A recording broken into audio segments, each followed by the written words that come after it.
Good morning, everybody. So, thank you, first of all, for joining this webinar on setting up low vision clinics. So, I am Fanindra from Vision 2020 India. So, we have the resource person, Dr. Tanuja Brito. She is actually ophthalmologist and consultant for low vision for CBM consultant, and also trainer and the deputy director and the head of the department of the Joseph Eye Hospital from Trichy, Tamil Nadu. So over to Dr. Tanuja. Thank you, Dr. Tanuja. Please go ahead.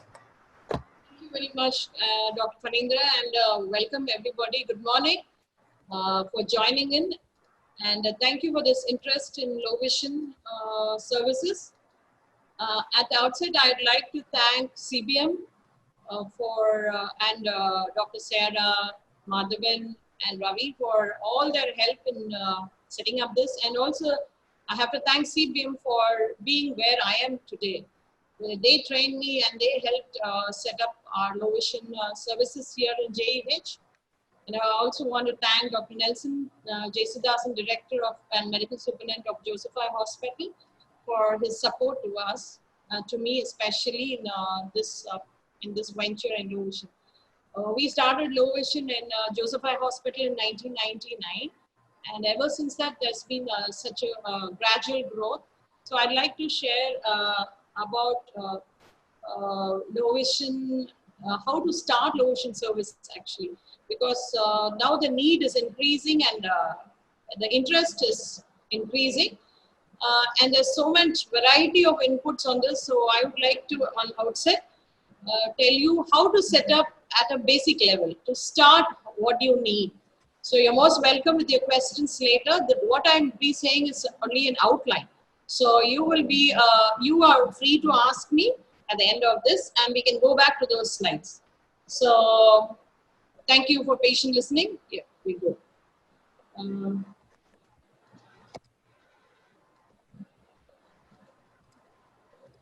Yeah. So low vision clinic should provide appropriate, affordable, and accessible services. And the main aim is to integrate a person with vision loss into the community by enhancing residual vision. So far, a person with a vision loss will be shunted into some isolated homes, but low vision is such that you put the person back into the community. So what are the basic components of low vision?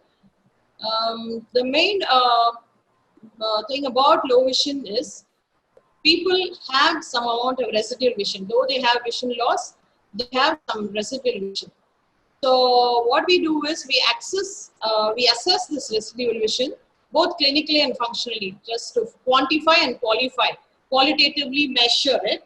And then once you know how much they have, you prescribe and provide interventions, train them in use of prescribed interventions, and you have to refer them for other resources and do a lot of follow-up. These are the basic components of any low vision service.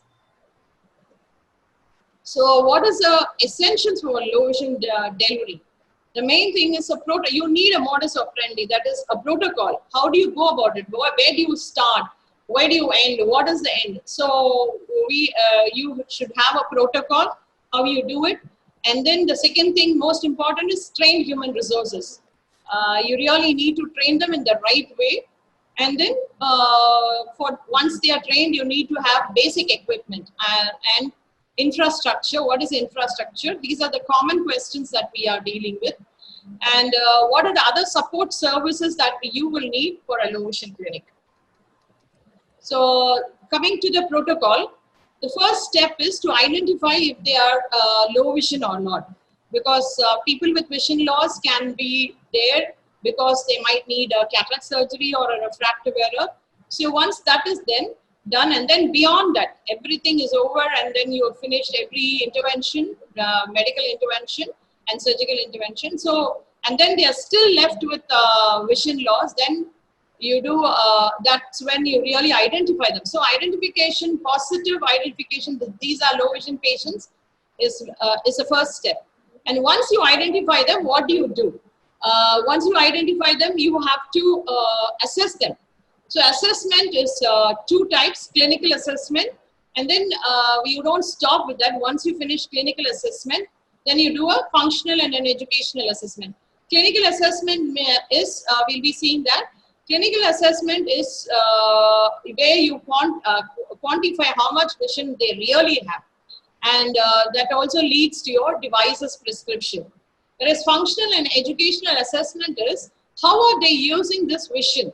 Once you enhance it, how well are they using it? And functional and educational, how are they using it in everyday life? Are they able to use it in education? And how are they using it for their daily activities and so on and so forth. So that is assessing. Once you are done with all your magnification, everything, then you have to again refer them or do this functional and educational assessment. So then you finalize your prescriptions, and so that is interventions. But one thing in interventions is low vision interventions are so has to be you have to do a lot of training to use them, because there are some particular principles for and calculations. So you have to train them how to use the interventions. Do they, for example, do they use it with or without the distant prescription? Do they use it with or with the bifocal? How are they supposed to hold the device? How are they, when are they supposed to use it? All this comes under your training part. And also you have to train them how to read, write, do their daily activities with the interventions that you have prescribed. And once this is done, yeah, then what happens? Most often this follow-up is a problem, because our patients, once they are done with one visit, then they feel everything is done. But as we know, low vision, vision loss is usually progressive, or there are changes, especially with age and other things. So follow-up is very important. So again, follow-up is mandatory. You have to know, is there any change in their disease status? Is there any change in their vision status? And how are their interventions working out for them? So follow-up is a very, very necessary and mandatory part of low vision services. So this is a protocol that we follow here. Most of us follow. So with this many steps, what are the human resources that we need? We must understand from the beginning, it's a teamwork. It is not that I alone am able to do it or I should do it. And so coming to the team, who are the team that we are looking at? So there are two types of members. One is whom we call as clinical. The others, I've named it as non-clinical, but usually they are called functional people.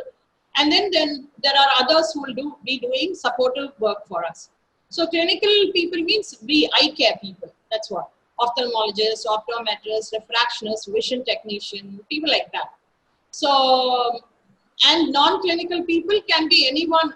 The difference between a clinical and a non-clinical person is a clinical person knows all about refraction and calculation, how to prescribe devices and such that. A non-clinical person is someone who does not know anything about refraction. That is the basic difference. So, and they are the people who will be doing your educational and functional assessment, and who will help out in the field. So I name them as non-clinical, but normally we call them as functional people or rehab people. So who are the people who will come under this are the rehab professionals, educators, special educators, everybody. Any type of social workers and any type of therapists. They could be occupational therapists or physiotherapists, anybody whom we can train them to do this functional and educational assessment and give us help to the patient. The other things that you will need is in your team, I put it as admin workers. These are the people and accounts people. These are the people like, who will be helping you with other things other than this assessment and interventions and training. So let's look at what is their job. So who does what? So primarily, clinical people or eye care people will be doing the clinical assessment. That means they will be evaluating just like any other thing, refraction, magnification, and then you prescribe distance and near, and then optical devices. And you also have to train them how to use these days, this aid. So follow-up also comes necessarily under that. So you quantify the vision just like any other ophthalmologic patient, like ophthalmic patient, like you do a slit lamp examination, you do fundus examination, and then refraction, distant correction, near correction, and then you try magnification, then you look at their contrast sensitivity, field, and how good is their near vision, and then you prescribe their distance and, like I said, the normal spectacles that they need, and then you go on for their optical devices that they need. And then you train them how to use these optical devices. The functional people, like I said, what are their roles? So primarily, they will be sitting and counseling with the patients. We also will be counseling them, but they will like take over and say, tell the patient how they can use this, what are the problems, find out. They can actually help you finding out what are the day-to-day problems that these people have. What is it that they are, where is it that they are having some problem? So they will help in not only in counseling what to do and all that, but also to find out what are the needs that a patient has in everyday life. Because we are not dealing just with a diagnosis or vision loss. We are finding out how are they handling this vision loss in their day-to-day work. So these functional people will help us by finding out in their day-to-day and how they are able to manage. So that's what these people can do apart from what we do. And then a lot of counseling goes into this because they have to tell them how they can adapt in their situation. And they will do a functional assessment in the sense how much it also includes your educational assessment. Are they able to read? Are they able to write? Are they able to move around? So all this, are they able to do their daily activities? So they assess that. And then based on that, with the optical devices, they do this and then prescribe or recommend non-optical devices, primarily non-opticals that we will be seeing later. What are the non-opticals? And then they also do a lot of training, how to walk, how to read and write with a device given by the clinical people or eye care people. And also a lot of guidance goes into this, like, where to go to school, what vacation to take up, do they need any training, or do they need even physiotherapy, especially in special children and all that. So all this sort of guidance, they can career guidance, everything. So, and a lot of counseling again is required. So these people will do that part of it.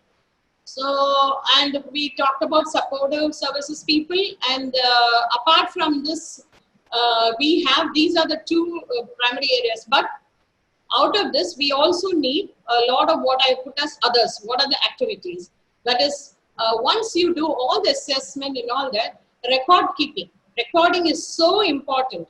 So you have to record. You have to be very meticulous in recording what are the devices, at what distance, how are they able to, even their day-to-day activity, are they good with light or without light, all that sort of thing.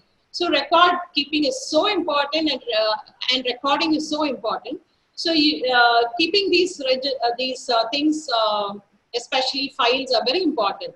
Now we have computers, so even then, so those are the other activities, recording, then billing. So how are you going to bill them? What are you going to look at? It's all about finances. So I said accounts, are you going to give it free of cost? Are you going to give a subsidy? Are they going to pay full time? How are you going to manage this? Are you going to look for sponsors? All that comes under that finances and billing and all that. Then again, scheduling appointment, follow-up. This is mainly follow-up, contacting the low vision people and, finding out where they are, what are they doing, why they have not come, and all that sort of thing. And also communication. In the sense, if you are going to do some placement and all that, you have to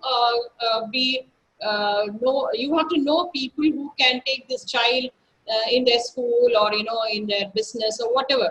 So a lot of communication. So all this sort of other work around it, you have so many activities which has to be also looked into, or shall I say, we need a person to do that. The functional people actually can do that also. They can do all this, I would say all this guidance under counseling and all that. You can add all the other activities with them.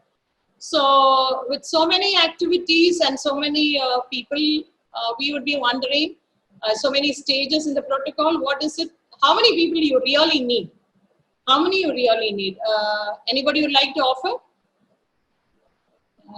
So if you're muted.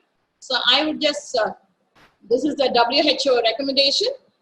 So an ophthalmologist and a special educator or a rehab person. That means one eye care person and a non-eye care person. These are two people are sufficient to run a low vision clinic, to provide the diagnosis and services, care for 10 cases, minimum to 10, 15 cases also per day, and cover a population of 5 million. This is WHO recommendation. So you can go up and down on this, but definitely you need two people in the team, an eye care person and a non-eye care person who will help your functional. So this non-eye care person needn't necessarily be a special educator. If it's a hospital or a clinic, then you can always train a ophthalmic nurse or a general nurse who does not know. See, the thing is, they should not be forced to do, or they should not be doing refraction. They can be anybody who does not know refraction, but who can help, or who can be trained to do this. Could be a counselor or anybody for that matter, with a little bit of education. And education also, you don't need a master's degree in social work or anything. +2 passed in a rural area is more than sufficient. If you want be a little hi-fi, then maybe a person, excuse me, with a science background, preferably a graduate, it's more than sufficient to train them. So you can train them, provide all that, and help them to handle patients. And normally these people, as we go and progress, they are very supportive and very good for us. So that's one thing. So what I'm trying to say, why I'm saying this is, you must understand that low vision is teamwork, and it's not all about eye care. It's not all about low vision and devices. I mean, clinical assessment and devices alone. There are other things involved in that. That's right. So then let's come to the equipment. What are the equipment? What I call as basic diagnostic equipment, equipment for clinical assessment, and equipment for functional assessment. So let's look at that. So basic diagnostic is like your slit lamp, your refraction set, retinoscope, everything, and your vision charts, fundus examination, all that goes under that. So in this, I want to add something. Many of the patients, your autorefractometer does not work. You have to be very sure of your refraction. That's very important. So a refraction set, especially those with the big aperture lenses, are very good. So the big aperture lenses are the best in this. So otherwise, it's just your slit lamp, your fundus examination and all that. Then you have vision assessment. For vision assessment, you have the different charts, mostly Logmark charts. And then you have your functional assessment kit, your magnification set where you all the devices, optical devices, and your other interventions. So we will see that. So what is this assessment kit is? Anterior posterior segment instruments, like I said, refraction set, and then fixation targets that you can use, you know, the multiple ones, the ones with the smiley and things like that. And then Logmark vision charts for distant and near. So I would like to show you some of this. So this is a 3-meter chart that we have. This is a symbol chart, and you can actually hang it, and I hope everybody can see it. Something like this you can make, and then this is again a chart. This is a 3-meter chart. This is a 4-meter chart. This is a 4-meter chart that I'm, okay, if you can't see it. So this is a 4-meter chart. And then you have cardiac activities.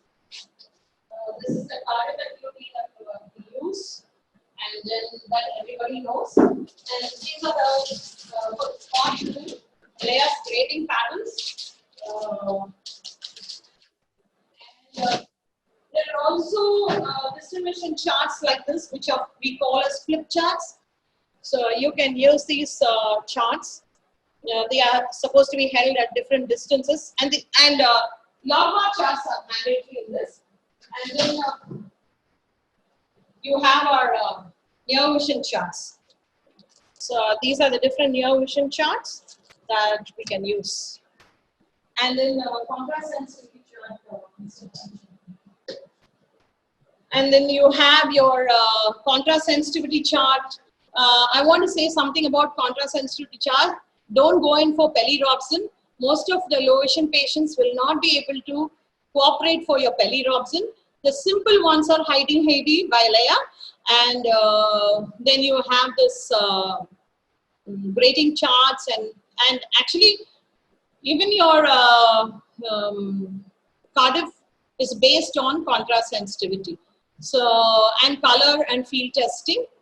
Field testing, again, I want to caution you that HFA, Humphreys cannot be done most often because of the contrast problems. And then for the reading, writing and all that, you need to have some school books and magazines, and you need measuring tapes and your records. Records means like where you note down all that. So measuring tape is, you have to be very specific about what distance you are testing them. So that's very important. So that's why I put that there. And then your interventions are optical. There are two types of intervention: optical devices and non-optical. Of this, the near devices, you have near and distant devices. So near devices are magnifying glasses, handstand magnifiers, telescopes. And then field expanders are, you reverse the telescope and then you get a field, but then the size of the object becomes small. CCTP and Fresnel prisms. Fresnel prisms are available freely to be inserted, but again, patients have to get used to Fresnel prisms. And glare controls are tinted glasses and filters. So I can show you some of them.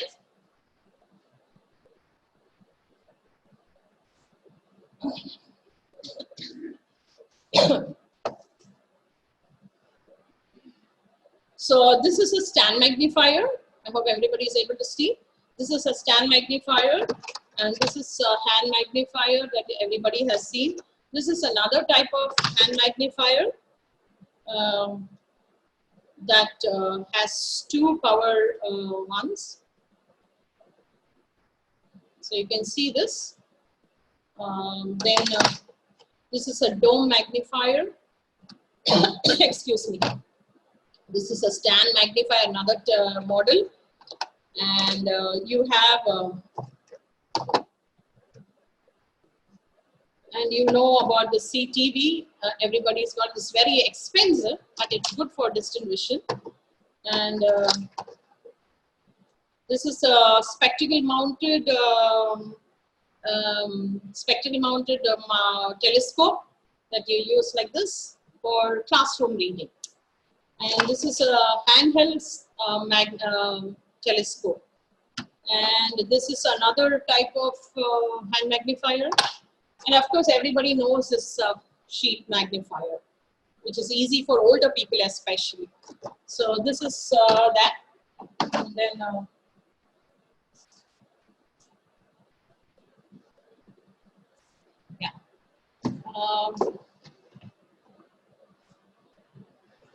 these are the, this is a Notex where the patient takes money. This is money identification. This is a typoscope where a person puts it on the reading material and reads in a single line. This is a writing guide where you write in between the lines. So has some writing straight lines. This is a signature guide. So older people with ARMD, they are able to, you know, just put it like this, and they can sign inside checks and all that. these are the different types of filters. So filters, which they are very expensive, and but now they are available. Only certain colors are available. These are imported ones, so which CBM got for me, and this of course. And we have the stand here. You can see.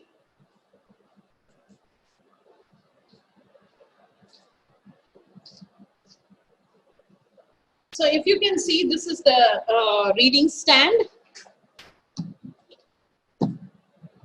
So this is actually, I bought it in Amazon. That's funny because those days we were in the early years of my practice, we had to run around for this, make it ourselves and things like that. But now this is available online, and this lamp is also very useful.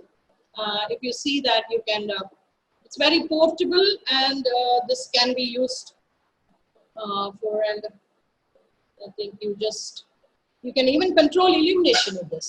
So this is very useful, and this is how it can be. So, and of course your cane that is used for mobility purposes. And a cap to avoid glare, cap will come up. Then since my things are locked up, I'm showing you, this is a video magnifier portable, and this is what we have already. This is a CCTV with a mouse model. So these are latest assistive devices. There are more softwares like Magic software, JAWS software, reading. There are two types of software, screen reading, screen magnifying. So these are the things that are available. Now let's come to infrastructure. Excuse me. Coming to infrastructure. So when you plan your low vision services, you have to decide about enhanced accessibility. Patients should be able to find their way in and out. So there has to be a lot of attention given to color, contrast, lighting, and glare. So especially the reflective glare tiles cannot be used. Paint has to be matte finish. You know, so this sort of simple changes that you need to make, and patients should be able, not much of, you know, all these ramps and things like that, as preferably possible. Make it smooth from the OPD to the your department, or as close as possible for wheelchair patients and everybody. To be very careful that the floors are not slippery and they don't have glare. So these are all very important. And you also need to have light, control lighting, where you can increase or decrease according to the, that's why this whole place is so lighted up, and you can reduce the number of lights, or you can, you know, you have this control. So with that, you can diminish or increase the light. One thing is, low vision is always not about bright lights. So we need to know the patient's preference. And then facilities that you will need, you will just need a room, could be 8 to 10 by 8 by 10, 8 to 10 square meters. That's sufficient. You don't need a very big space. You just need that. And one corner can be for clinical assessment, and the other corner, it has to be very non-clinical, or shall I say non-hospital atmosphere, where there's some toys and books and other things. So we have some books and that we see how they do things with, and then we have a blackboard also, where patient can write on the blackboard. It's a simple blackboard. You can actually paint the wall or paint anything, one side of a wall or something, and you know, you can check how they are doing with their device. When you are giving a telescope, you have to check out their blackboard reading and all that. So, I believe that 8 to 10 square meters, that will be about, yeah, a room, because you need a full 6 meters to measure your vision. You can't just do it as the return on the 3 meter and all. 3 meters is not sufficient. So 6 meters are definitely different. So I gave margin of 8, another 2 square meters around. So that's where, that's what we need. And it has to be comfortable and clutter free, please. You cannot put everything where the patient can crash against or dash against. All this has to be you have to be very careful about these people. So you have to make them comfortable, otherwise they're not going to talk to you. The other thing is clutter free. This is very important for a low vision patient.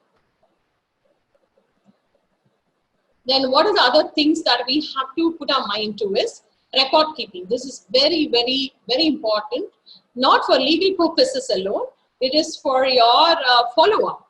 Because if you test a patient today and then you don't have any records, and then later again it will be redoing this whole protocol that we saw, which is a waste of time. And so you must know where you left, where they were when you saw them first and where they are. So that helps you to also monitor and your progress and all that. And you need a stock and inventory. See, you can't just, these devices are not available outside. And even if they are available, they are not made on optical principles. So you need to keep a stock which you can sell on the spot. So, and your glasses, magnification glasses, like you can do them in your own optical shops. Where is that? Yeah, this is a +20 with a pediatric thing. So this is ready-made. You need an assessment kit for this. And then you also keep some ready, which you can sell on the spot. So you need to maintain stock and keep a stock of devices, because most of the time our patients cannot afford in the beginning. So you need to keep a stock and inventory, and then ask them to, you can sell it on the spot. Then, so this takes us to accounting and finances. So financial burden, you have to think about what are you going to do, how you're going to do it. Then also, low vision doesn't end with you in the clinic. It also spills over to community. So community interaction, for that also you need to be aware that you have to do a lot of community interaction. And you'll be seeing for what we do that. And then comes a question of sustainability. I want to tell you at the outset that in the beginning, we cannot even talk about this. But accounting and sustainability, why I put that is you have to decide whether you're going to give it all free or all paid or a subsidy, and how much of subsidy and things like that. That depends on you. And so what is a subsidy? You're going to give 10%, 20%, 30%, whatever. So you have to remember all this when you're accounting, in your accounting. So that's why I put that. And sustainability. In the beginning, you cannot even talk about sustainability, but later on we can move into that. Since with now we have all indigenous devices available. In no way are the Indian ones less than the imported ones. So just because they imported does not mean they are good. You have to verify. You have to use them and see. So the optics are very important. So you have to find out which are and your vendors. Don't just take one company and say this is good, and then try others also. So you have to decide about all that. So again, then I talked about community interaction. So networking is very important. So why must do networking is mainly case detection. So you have to find out, you have trained people, you have infrastructure, you have everything, and then you don't have cases, then it's bad. So you have to find, you just can't say only those who are coming to the OPD. So case detection, you can network with all the NGOs in this field, and you will get a lot of cases. And then supportive therapy, like if a patient needs occupational therapy, or he needs physiotherapy, whatever it is. For that, you have to network. You have to know the places where the patient can be sent and followed up, and you need to have a good rapport with them. And then socio-economic resources. In this, government plays a major role, because our patients may not be able to afford, and the rehabilitation services of every state and Government of India, social welfare, family and social welfare has a lot of this help. So you have to send them for socio-economic resources, like can they get some free subsidy? Can they get some support for scholarships or for setting up a business, all that. So you must know the people in that government sector, like the local district rehabilitation officer and things like that. So you need to know the people who are there who can help, and also for placement. You will just can't leave them and say you go. We have to find out schools which are able to take them and train and give them education which allows them to be themselves and with your help, and vocation placement. That's very important. And I have done this more often. Education, I had to talk to the colleges and schools, and they're quite okay. So vocation placement, you can suggest to them actually where they can. You must have a list of where these people can be placed for training as well as for their livelihood. That's very important. So this also brings us to the question of advocacy, and this is very important. So there'll be others who are very good in this. So in our hospital, like for any hospital, you have the human resource HR department, you have the marketing department. So you can use these people for this, actually for networking. You don't need a separate person in Lovision. You just have to. Then few pointers in planning. What are the necessities in planning? So you just can't straight away start. So evaluate the need in your catchment area. How much is it? What about people? So you just find out the need in the community. Then deliberate what level of services are required. You just don't start with a tertiary level. You don't think about a tertiary level with all this rehabilitation. It's not necessary, absolutely. You can build it up later. So in the beginning, that's why I said it's basic Lovision services. So deliberate what level of services are required for your program, project or hospital, and then consider networking. If there are things not available, start networking. Just because you don't have a functional person or a rehab person, don't just leave it. You network with somewhere, send them somewhere where they can get that information and bring it back to you. So we do a lot of networking like that. We send them for active evaluation and different types of evaluations. So networking is very important when you're thinking about the level of services. Then analyze your financial commitment. How much are you going to be able to invest in this? My thing is that you would need only a 2 to 3 lakhs in the beginning. That's all. It doesn't. You don't need more than that. You really don't need more than that. If you are setting up starting small and have the basic things and all, you don't need much. And then determine how to incorporate this into your existing organizations, institutions framework. Right? You have to. This is a very important one, that you have to try and incorporate into not demand this has to be there and something like that. But you have to incorporate into especially the timings. So in the beginning, maybe you can set timing for your people. Once you pick up, like in our hospital, we don't have separate time. As and when the patient comes, we do them, and then we manage the general OPD, special OPD, everything together. So you have to find how you can work within your existing framework. So caution in planning, as I was saying, there are 3 things that you have to keep in mind. There are many things which are necessary to have. Okay, so the basic stuff that I told you. Then there are some things which are good to have, like your belly rocks and all these assistive devices right there. And there are some things which are nice to have. But at the outset, I would say, stop with what is necessary. Don't plan for a big. That's why my budget is very small, 2 to 3 lakhs. So what is necessary will fit right into that. And what is good to have when your services expand and when you're going up, when you're expanding your services, your level of services, then you can think of these good things, all, keeping your computer training and all your softwares, all these assistive devices, so many of them. Some of these assistive devices are 2 lakhs and 3 lakhs, which is not necessary right now. So that's good to have. And nice to have is, I don't have nice to have at all. So even though we are a tertiary level eye care, especially in low vision, we are a center of excellence. Still, there are many nice things which I still don't have, and I don't think it's necessary, because after all, our thing is to reach out to the patient, the person concerned, and see that they are okay. I mean, they are back in the community, living their lives. So that's the caution and planning.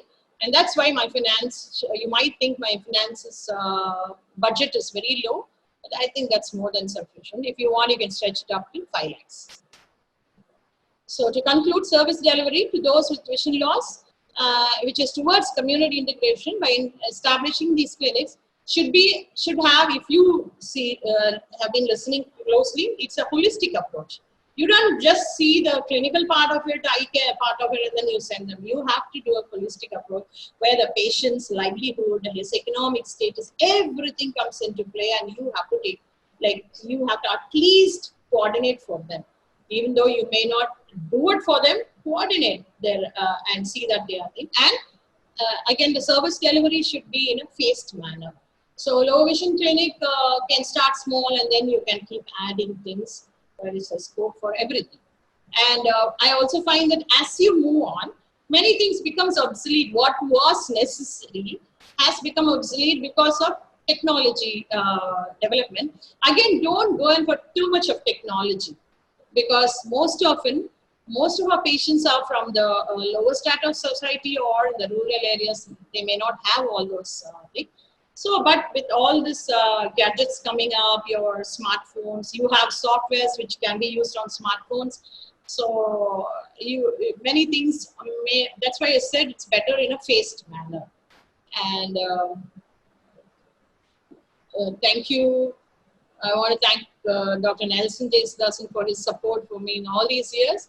And thank you all for patient listening.